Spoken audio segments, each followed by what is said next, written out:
We often say we have a mind, like we have a body, like it's some kind of a possession.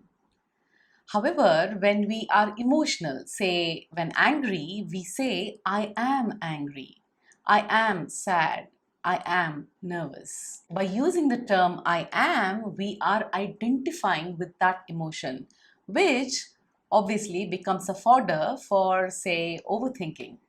Think about it. Hey there, my name is Aparna. I'm a coach. Every week I bring to you tips, tricks, tools and hacks that can help you upskill your life. And if this interests you, do consider subscribing to my channel and following me on various social media handles that I'm in. Today, I want to get your attention to the most important part of you, your mind. Have you ever wished that you could stop overthinking? Like there is a mute button that you can press on a remote. Clearly, a part of you is not okay with these thoughts. A part of you that is rational and know that these thoughts don't serve any purpose. So while one part of you is flowing in with this emotion, the other part of you wants you to stop it. Which part typically wins in your life? Which part is winning right now? Typically, our mind is always split into two, and if you give enough attention, I'm sure you will realize this. In Buddhism, this is referred to as the thinking mind, the one that is taking you on a roller coaster, and the observing mind, which makes you realize this, which makes you want to stop it. When you're overthinking, the thinking mind is obviously activated.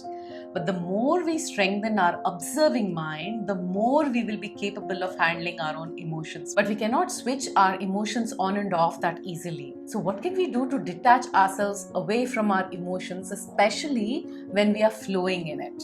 One way is to practice mindfulness, and this is how it works for me. When I'm overwhelmed with any emotions, I observe where it is appearing the most. For example, when I'm angry, my heartbeat goes up. When I'm sad or frustrated, laziness creeps in. With mindfulness, I learn to correlate my physical reactions with the mental one. Then I pause and take 5 deep breaths. This helps me calm down my rising emotions, even though it is momentarily. But the emotion per se doesn't go away, right? So then I use this technique called the witness. Witness means moving out of identifying with these emotions. And you can typically use phrases to do that. So when I observe anger, for example, instead of saying I am angry, I'd say something like there is anger. You can also practice by writing this down. So whenever you're angry, write it down.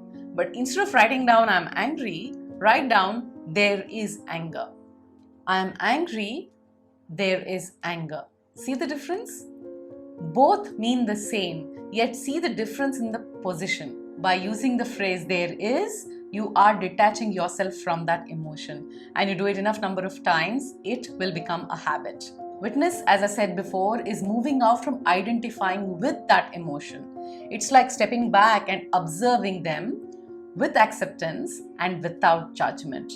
This can help you reduce overwhelm and understand where and how these emotions, these temporary feelings are coming from. And if you stay enough in the witness mode, some of these difficult emotions begin to disappear. The more you practice being a witness, the better you will be able to handle your emotions. Try it and see. And if you need any help in terms of managing your own emotions, do not hesitate to reach out to me.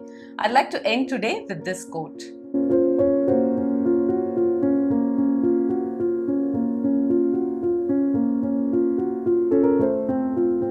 That's it for today. How are you handling your thoughts? I'd love to hear from you. Do drop a note to me in the comment section below, or you may reach out to me in any of the social media platforms that I'm in. Thank you so very much for watching. If you like this video, hit the like button and share it with your friends, and I'll see you next week. Until then, stay home, stay safe.